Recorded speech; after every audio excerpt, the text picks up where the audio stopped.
Na sequência, desculpem também um pouco a correria, né, mas esse é o nosso tempo. Nós vamos agora contar com a presença do professor Rodrigo Monteiro Pessoa. Rodrigo, está por aí? Estou aqui, Camilo. Estou atento. Oi, Rodrigo. Boa noite. Boa noite. O professor é um velho conhecido, um velho amigo aqui também da nossa Faculdade de Direito de Ribeirão Preto. O Rodrigo é brasileiro, tem graduação lá pela Universidade da Paraíba, mas está no Chile já há um tempo. Ele é doutor em Direito pela Universidade do Chile, é professor também na Universidade de La Frontera, que é uma parceira também de inúmeras iniciativas acadêmicas que nós temos. É um especialista em Direito do Trabalho e Previdência Social. Esse é o assunto mais específico dele, mas que hoje está aqui para responder essas três perguntas na perspectiva, portanto, da realidade chilena. Então, meu amigo, muito obrigado pela sua aceitação. É um prazer estar contigo, mesmo que à distância. Espero que nos vemos pessoalmente o quanto antes e te passo a palavra para a sua apresentação de mais ou menos em torno de 10 minutos. Com a palavra. Muito obrigado, Camilo. Obrigado, Flávia, também pelo convite, professor Iara. Também fiquei muito lisonjeado por terem lembrado de mim para a gente conversar um pouco sobre esses efeitos aqui no Chile. Bom, eu vou passar direto para a primeira pergunta, sem mais delongas, pelo honra ao tempo. Eu queria começar Uhum. dos efeitos do lockdown, né, na renda das pessoas, como foi solicitado, e os efeitos do lockdown no Chile, eles foram e continuam sendo devastadores. E por que foram e continuam sendo? Porque a gente aqui no Chile não tem que falar somente dos efeitos do Covid-19, a gente tem que começar o marco da pressão e a contração da renda das pessoas a partir de outubro de 2019. Foi quando o Chile começou a ter essas manifestações sociais. Então, isso já vinha fazendo uma grande pressão econômica no país, principalmente em Santiago, e, obviamente, isso vai se alastrando para as outras regiões. Quando teve o primeiro caso de Covid-19 aqui no Chile, confirmado no dia 3 de março, não demorou muito tempo para o governo, no dia 18 de março, decretar aqui o estado de catástrofe. E com isso houve a paralisação de muitas atividades, que como eu já tinha comentado, já vinham sofrendo problemas com as manifestações sociais de outubro de 2019. A maioria dos trabalhadores do país, ele não desenvolve nenhum tipo de atividade que permita, por exemplo, a migração ao teletrabalho. Isso foi um grande problema aqui, e particularmente na nossa região de Temuco, foi um problema muito grande, porque a atividade econômica preponderante aqui segue a lógica de muitas outras atividades econômicas fora da região metropolitana, né? Ou seja, o que a maioria das instituições de pesquisa aqui puderam constatar é que os trabalhadores de mais altos ingressos eles conseguiram quase um 80% passar a modalidade de teletrabalho, enquanto os outros trabalhadores, só um 22% tinha a possibilidade de executar algum tipo de teletrabalho ou trabalho à distância. Então, a gente está falando de esses trabalhadores de menos ingresso de quase a força laboral inteira do país, porque só 13,3% pode ser considerado como trabalhadores de altos ingressos aqui. Então, essa dificuldade vem pela preponderância de atividade de comércio atacadista, varejista, agricultura, pecuária e pesca, indústria manufatureira, construção civil e todas as atividades em que é difícil poder migrar para essa modalidade, né? O serviço público teve mais facilidade, atividade financeira de seguros, atividades profissionais científicas e técnicas, outros serviços administrativos e de apoio, além do ensino, né, que a gente está passando por essa nova experiência de proletário digital através do ensino jurídico também à distância, e migrar da modalidade analógica à modalidade digital é um problema sério, está consumindo muito tempo. Mas, voltando ao nosso tema aqui, frente a esse cenário, né, de contração de atividades econômicas e pressão na renda das pessoas, em matéria trabalhista, o governo tomou algumas medidas emergenciais para poder tentar preservar, de certa forma, as rendas da família. Começando com suspensões de contratos de trabalho, que foram possibilitados por uma lei de abril desse ano, também com redução de jornada, mas com uma diferença, por exemplo, se a gente faz uma comparação com o Brasil, de que o acesso que as pessoas tiveram na suspensão e redução de jornada foi ao seguro-desemprego. O seguro-desemprego aqui são contas de capitalização individual que estão nas mãos de administradoras de fundos de cessantia, né, que seria o fundo de seguro-desemprego aqui.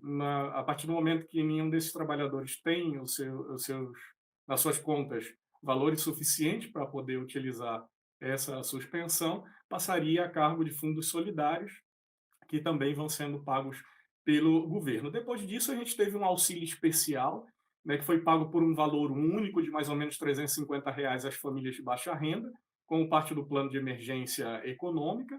Né, e quem poderia receber esse auxílio emergencial eram aqueles beneficiários do subsídio familiar, que são pessoas aqui de escassos recursos, que não são trabalhadores afiliados a um sistema previdenciário, se faz um pedido ao prefeito do município com um recurso, caso seja negado para o superintendente regional. Esse benefício é concedido por uma resolução, ou então pertencer aos 60% mais pobres do país, segundo o critério que a gente tem aqui, que é o registro social dos lares, que é uma forma multissetorial de verificar a pobreza e os grupos vulneráveis. Ela oferece uma documentação e depois solicita a que um funcionário público da municipalidade possa visitar o lugar e fazer a verificação do estado de vulnerabilidade daquele grupo familiar. E aí, recentemente, a gente tem uma outra medida também para preservar a renda das famílias, que é o caso do ingresso familiar de emergência. Ele tinha sido promulgado no dia 14 de maio, demorou um pouco para ser implementado. Agora, no dia 23, saíram as primeiras, foram depositados, né, porque o governo depositou isso no que é chamado aqui conta RUT, né? O RUT seria o documento de identidade, registro único tributário. Então, a maioria das pessoas conta com essa modalidade, é como uma conta poupança que é grátis, e aí vai tendo algumas tarifas bancárias para poder justificar a concessão gratuita dessa conta bancária, mas como a maioria das pessoas tem acesso a essa conta, esse tipo de conta, o governo depositou direto aí esse benefício. Esse benefício ele vai ser pago por 3 meses e é um valor que vai diminuindo gradualmente. Ele vai diminuindo, começa com 100% do valor, depois 85%, 70%. Esse valor ele é de R$ 460 por pessoa, certo, do grupo familiar. E eu tenho que fazer uma ressalva aqui, que esse valor de R$ 460 por pessoa do grupo familiar, ele representa menos de um quarto do valor de um salário mínimo, certo? Então, não é tão relevante assim o valor que está chegando nas mãos das famílias. Então, por exemplo, o primeiro pagamento para aqueles que estão enquadrados em cada um dos 3 grupos que separou o governo. R$ 460 no primeiro pagamento, 391 no segundo, 322 no último, mas também tem um teto. O valor máximo que o governo pagaria aí seria de R$ 3.500 por grupo familiar. E nesse caso, então, a gente pode começar a pensar que uma família com mais de 10 pessoas não vai receber o valor multiplicado pelo número de pessoas do grupo familiar, porque tem esse teto que tem que ser respeitado. E aí tem bastante complexidade na forma como a gente vai identificar as pessoas que pertencem a cada um dos grupos e os valores que vão receber, porque, inclusive, o governo criou até um outro indicador para poder demonstrar que as pessoas estão em estado de vulnerabilidade, burocratizando um pouco mais o acesso a esse tipo de benefício. Né? E a gente resgata sempre o que Luhmann dizia sobre o cumprimento dos direitos sociais e a burocracia para que possa ser esse entrave. Essa primeira remessa, né, foi paga para 499 mil lares, mais ou menos. Com esse depósito, beneficiou mais ou menos 1.771.000 pessoas, que é um pouco menos de 10% da população. No próximo dia 10 de junho, outros 1.200.000 lares vão receber esse ingresso familiar de emergência. Vai representar aí outros 3 milhões de pessoas beneficiadas. E aí, com isso, eu termino aqui a primeira pergunta, passo imediatamente para a segunda. Se houve alguma moratória ou dilação de prazo na cobrança de serviços públicos essenciais, como o caso de luz, água, gás, impostos, etc. Eu vou começar pelas medidas tributárias, certo? Que foram muito poucas. Aqui, as medidas tributárias, houve adiamento do pago da primeira parcela de um imposto que é equivalente ao IPTU, certo? Imposto para imóveis, imóveis no valor de até R$ 940 mil. Nesse caso, a primeira parcela ela pode ser diluída em até 3 meses e a opção para fazer esse pagamento diluído em 3 vezes é bem fácil, porque no próprio website, onde o contribuinte efetua o pagamento, ele tem a opção para fazer isso, então está bem desburocratizado. No caso da aplicação eh, na eh, da isenção de imposto para operações de crédito, crédito consumo, letras de câmbio, né, houve também uma medida nesse sentido, aplicando entre 1º de abril e 30 de setembro. Aí o banco ou instituição financeira aplica imediatamente o desconto no imposto, do imposto na operação financeira de crédito, e caso esqueça que deveria ter dado essa aplicação de isenção, o contribuinte pode solicitar a devolução diretamente com o fisco. E uma outra coisa também é que o Tesouro Nacional ele pode entregar algumas facilidades, né, para pessoas físicas, empregados e autônomos, com ingressos anuais que não superem aí R$ 31.000, mais ou menos, para o pagamento de dívidas tributárias de abril, maio e junho, perdoando aí total ou parcialmente multas e juros. Sobre a dilação de prazo de cobrança de serviços públicos essenciais. Até o momento, não tem medidas jurídicas nesse sentido, certo? A Câmara de Deputados está discutindo um projeto de lei, que vocês podem encontrar até na página câmara.cl, 13.329/03, que postergaria a cobrança de dívidas por consumo de serviços básicos domiciliares, e que também vai proibir o corte de serviços essenciais por dívida por até 6 meses.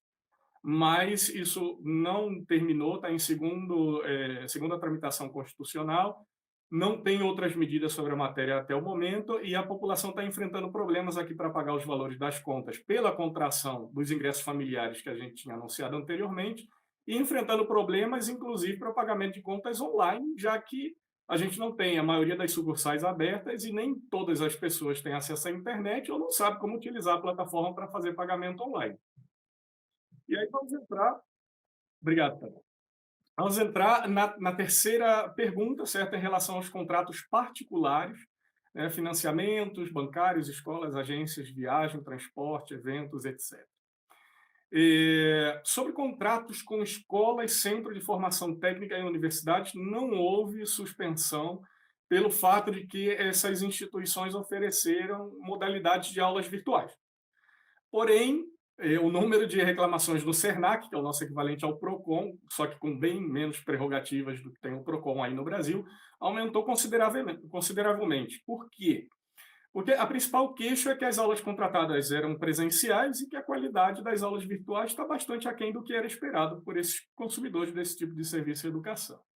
Em alguns casos particulares, porque não existem medidas do governo nesse sentido, estão possibilitando prorrogação do vencimento das mensalidades.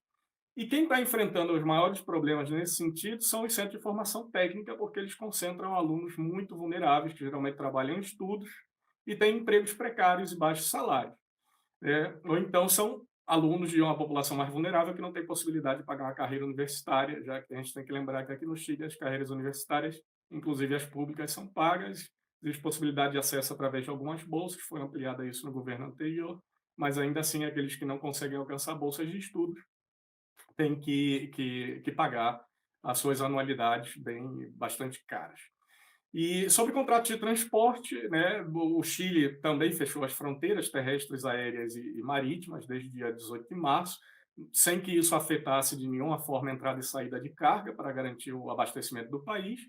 E, obviamente, cada um deles com seus casos particulares, as locais, Latam, Sky Airlines, JetSmart, estão possibilitando troca de passagens sem custo até 31 de dezembro, né, sem nenhuma tarifa nem diferença de preço, se os voos tinham sido afetados de alguma forma, e vão receber esse travel voucher válido por um ano, pode resgatar o valor ou pode usar para comprar alguma outra passagem.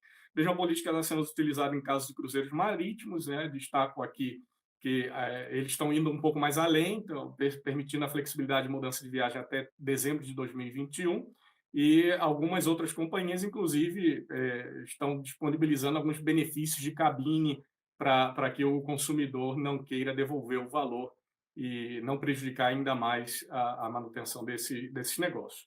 Nos contratos bancários não existem medidas judiciais, certo? Cada caso vai ter que ser analisado entre devedor e instituição financeira, utilizando instituições jurídicas já conhecidas, caso fortuito, força maior, teoria da imprevisão.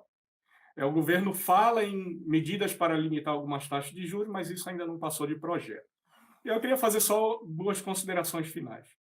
Certo? Uma questão interessante é a forma como estão sendo planejadas as medidas de apoio ao setor mais vulnerável. porque isso não corresponde a um calendário de longo prazo. Então, a gente sabe que as medidas sanitárias estão sendo adotadas e planejadas a longo prazo. E o apoio econômico que mantém essas medidas de governo colocam essas pessoas dos grupos vulneráveis em uma incerteza, porque está havendo medidas sanitárias a longo prazo e medidas de apoio e socorro à emergência econômica a curto prazo. Então, não estão acompanhando o plano de ação das medidas sanitárias. Então, se existe, por exemplo, distribuição de cestas básicas, e houve aqui uma semana, as famílias não têm ideia se na outra semana elas vão receber alguma outra cesta básica, ou no caso dos auxílios monetários, como o caso do ingresso familiar emergencial que a gente citou, que é de 3 meses, o que, é que vai acontecer depois que terminar 3 meses? Desde meu ponto de vista, eu acho que as políticas de apoio aos setores mais vulneráveis deveriam ter como suporte o plano de ação das medidas sanitárias a longo prazo também. E um outro ponto, e aí com isso termino, para considerar, é que o Chile ele tem os chamados fundos soberanos. Certo? Os fundos soberanos constituem um bem nacional que corresponde a reservas que foram iniciadas no ano 2006 como medidas de responsabilidade fiscal. E elas se dividem em dois tipos de fundo: o fundo de reserva de pensões, que tem por objetivo apoiar o financiamento das obrigações fiscais decorrentes da garantia estatal de aposentadorias solidárias por idade e por invalidez, e nos fundos de estabilização econômica e social, que o objetivo é financiar possíveis déficits fiscais e realizar amortizações da dívida pública, contribuindo para que os gastos fiscais não sejam afetados pelas flutuações da economia mundial e pela volatilidade dos ingressos. Atualmente, esses fundos econômicos e sociais de emergência que o Chile tem estão em 12 bilhões de dólares, certo? Estão destinados principalmente para crises e catástrofes naturais que assolam bastante o país, como é mundialmente conhecido. Então, essa pandemia é a maior crise socioeconômica, talvez, que o Chile vai viver nos próximos 100 anos. Então, fica aquela pergunta: por que tanta restrição para utilizar fundos soberanos agora? Se não for agora, quando?